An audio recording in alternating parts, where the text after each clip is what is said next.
მისამებით მომისამები მაყურებელს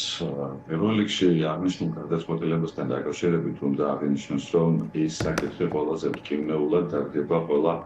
ადგილობრივი მწარმოებლებისთვის, რომლებიც ამ მიმართულებით ახორციელებენ სამწარმოო საქმიანობას, მაგრამ მათ შორის თავისუფლებით ნეგატიური ზეგავლენა იქნება ასევე იმპორტიორებზე და ყველა იმ პროდუქციაზე, რისი იმპორტიც ხდება პლასმასის ბოთლებში. რა თქმა უნდა, მთლიანობაში თუ კი ნებისმიერი გადაწყვეტილება ნეგატიურ ზეგავლენას ახდენს ბიზნესზე, საბოლოოდ ეს ნეგატიურ ზეგავლენას ახდენს უკვე მომხმარებელზე. მომხმარებელზე როგორც ფასთან მიმართებაში, ასევე გარკვეული პროდუქციის ასორტიმენტთან მიმართებაშიც კი. Ну, როგორც დავიწყე, რა თქმა უნდა, ადგილობრივი მწარმოებლები ფიზიკურად არ არიან მზად ჩვენს ხელთ არსებული ინფორმაციით და თქვენ კომენტარებშიც მოისმინეთ, ინფრასტრუქტურულად რომ გადაიწყონ და ნებისმიერ შემთხვევაში, როდესაც ისინი მზად იქნებიან და პირობითად დაიწყებენ გადაწყობას, ეს საბოლოოდ აისახება ნეგატიურად ფასზე და მნიშვნელოვნად სხვა ხარჯი იქნება. აქ მარტო წარმოების ხარჯის პრობლემის გარდა ლოგისტიკური ხარჯის ზრდა მოყვება პროპორციულად და მნიშვნელოვნად განსხვავებული არის ის ხარჯი, რა ხარჯით დღეს უჯდება კომპანიას პლასმასის ბოთლების მომარაგების შემთხვევაში, ვიდრე ის რომ ის იყოს შუშისა თუ თუნუქის ჭურჭელში. შესაბამისად, ნებისმიერ შემთხვევაში ჩვენ შეგვიძლია ასე ვთქვათ, რომ განსაკუთრებული ნეგატიური ზეგავლენა იქნება მცირე საწარმოებზე, რომლებიც გააწყობილი არის რეალურად პეტის მიმართულებით და ფიზიკურად შეიძლება იმის რესურსიც არ ჰქონდეთ, რომ გადაეწყონ და ყველაზე ცუდი ამ შემთხვევაში არის ის, რომ როდესაც ჩვენ ვჯელობთ, რომ პროდუქციის ფასის სტაბილურობასა და შემცირებაზე თუ რა გზები შეიძლება იყოს, რა საერთაშორისო პრაქტიკა შეიძლება დავნერგოთ და რომელი უნდა დაგვენერგათ თუნდაც გასულ პერიოდში, ჩვენ ვიღებთ გადაწყვეტილებებს, რომლებიც საბოლოოდ ნეგატიურ ზეგავლენას მოახდენს პროდუქციის ფასზე და კიდევ უფრო გაზრდის. მათ შორის უნდა აღინიშნოს, რომ რიგი პროდუქციის წარმოება საზღვარგარეთ, რისი იმპორტიც ხდება, საერთოდ არ ხორციელდება შუშის ჭურჭელში და არც თუნუქში, შესაბამისად ფიზიკურად მსგავსი ტიპის პროდუქციები შეიძლება საერთოდ ვეღარ ვიხილოთ თაროზე. მათ შორის ძვირდება საერთაშორისო გადაზიდვაც ამ შემთხვევაში, კიდევაც რომ აწარმოებდეს ამა თუ იმ პროდუქტს საზღვარგარეთის მომწოდებელი შუშაში, მისი ტრანსპორტირება საზღვარგარეთს რადიკალურად სხვა ფასი არის და შემდგომ ამაზე ამატებული შიდა ლოგისტიკური ხარჯი და მათ შორის დასაწყობების კუთხითაც იზრდება სხვა მოცულობის და მასშტაბის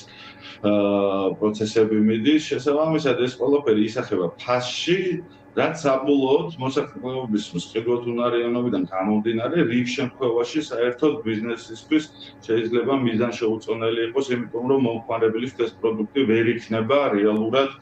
საინტერესო იმ ფასიდან გამომდინარე, რა ფასითაც შეიძლება დახდეს. ვფიქრობ, რომ ალბათ შეგროვება გადამუშავების კუთხით უნდა გადადგმულიყო პირველ რიგში ნაბიჯები და იმედი გვაქვს, რომ ამ მიმართულებით მოხდება გადაწყვეტილების მიღება და არ გაგრძელდება დადგენილების მოქმედება, ანუ არ შევა ძალაში დათმულ თარიღებში და ალბათ სწორედ ამ მიმართულებით არის საჭირო და ბიზნესიც გამოხატავს ზაობას, რომ მაქსიმალურად ჩაერთოს შეგროვება გადამუშავების მიმართულებით, რაც ქვეყანასაც უფრო წაადგება და რა თქმა უნდა, ყველა ადგილობრივ მწარმოებელ კომპანიებს, რომლებიც უბრალოდ დადგნენ ფაქტის წინაშე, სადაც ფიზიკურად ვერც დრო იქნება საკმარისი მათთვის, დაკავშირებულია მრავალმილიონიან ინვესტიციებზე და საბოლოოდ მთლიან საწარმოო პროცესების გადაწყობაზე, რაც ნეგატიურ ზეგავლენას ახდენს როგორც ბიზნესზე, საბოლოოდ მომხმარებელს. კი ბატონო, ბატონ ლაშა, არის ისეთი სასმელებიც, რომელთა რეალიზაციასაც გაართულებს მათი რაღაცა პლასმასის ბოთლიდან შუშის ბოთლში გადატანა, აი ამ ხრივად შეიქმნება თუ არა პრობლემები? მე გულისხმობ ოდენობას გულისხმობ ამ შემთხვევაში. ყველა ის პროდუქტი, რასაც ჩვენ ხედავთ პლასმასის ბოთლში, ეს არის შეფასებული ბადრის მოთხოვნიდან და იმ ბიზნეს მოდელებიდან გამომდინარე, რაც ბიზნესისთვის ყველაზე კარგი სარფიანი იქნებოდა ამ შემთხვევაში და მომხმარებლისთვის საინტერესო. როდესაც რაღაც პროდუქტის წარდგენა ხდება თავზე ჩვენ ხედავთ. ყველა ეს პროცესი შესწავლილია მომხმარებლის ინტერესი, რაზე არის ეს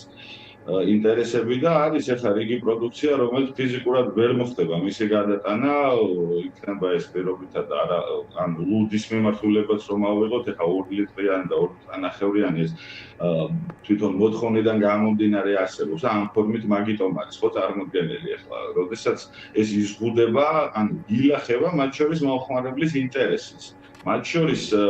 შეფასებული არის როგორც მყიდველთუნარიანობა მოსახლეობის, როდესაც პროდუქტი იწარმოება,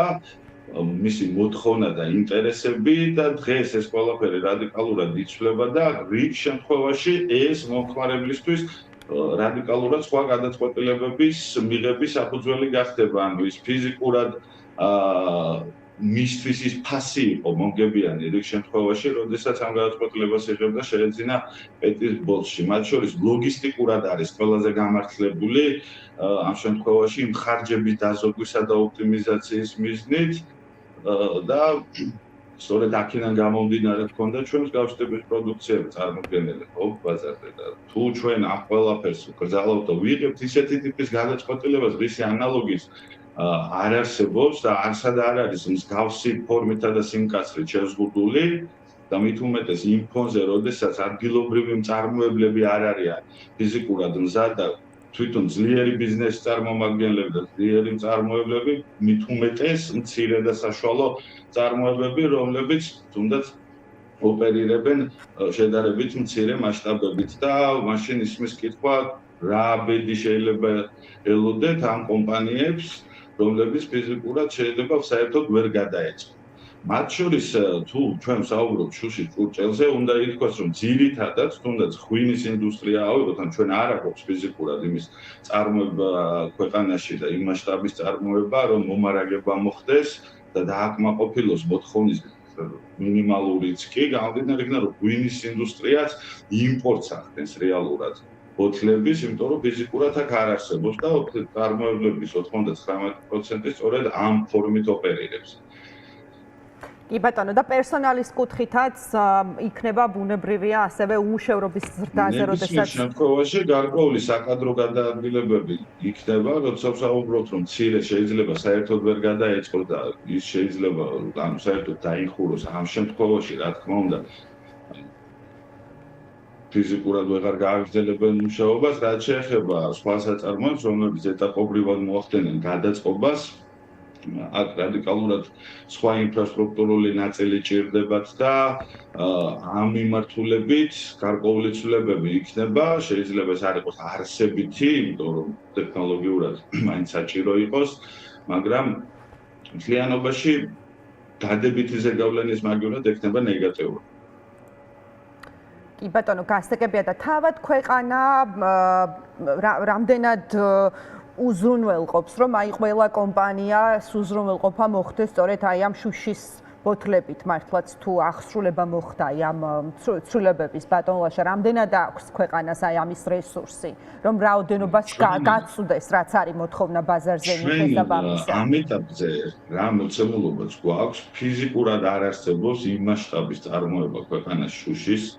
ბოთლების, რომელმაც შეიძლება დააკმაყოფილოს. შესაბამისად, მივაბნებით იმპორტის ნაწილს, საწყის ეტაპზე მინიმუმ რომ არ იყოს წყვეტა და ეტაპობრივად შეიძლება გაჩნდეს საწარმოები, რომლებიც მოახდენენ შემდგომ უკვე გადამუშავება წარმოებას. მაგრამ ეს დროში განმგზავრებადი პროცესი არის და მათ შორის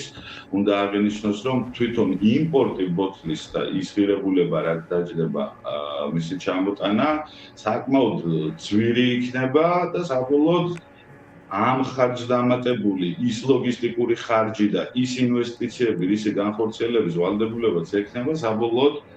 აისახება ფასში და ვერ ექნება ფიზიკურად ის გავლენა, დადებითი გავლენა, რაც შეიძლება გამომდინარეობდეს მოსახლეობის ინტერესებით. კი ბატონო.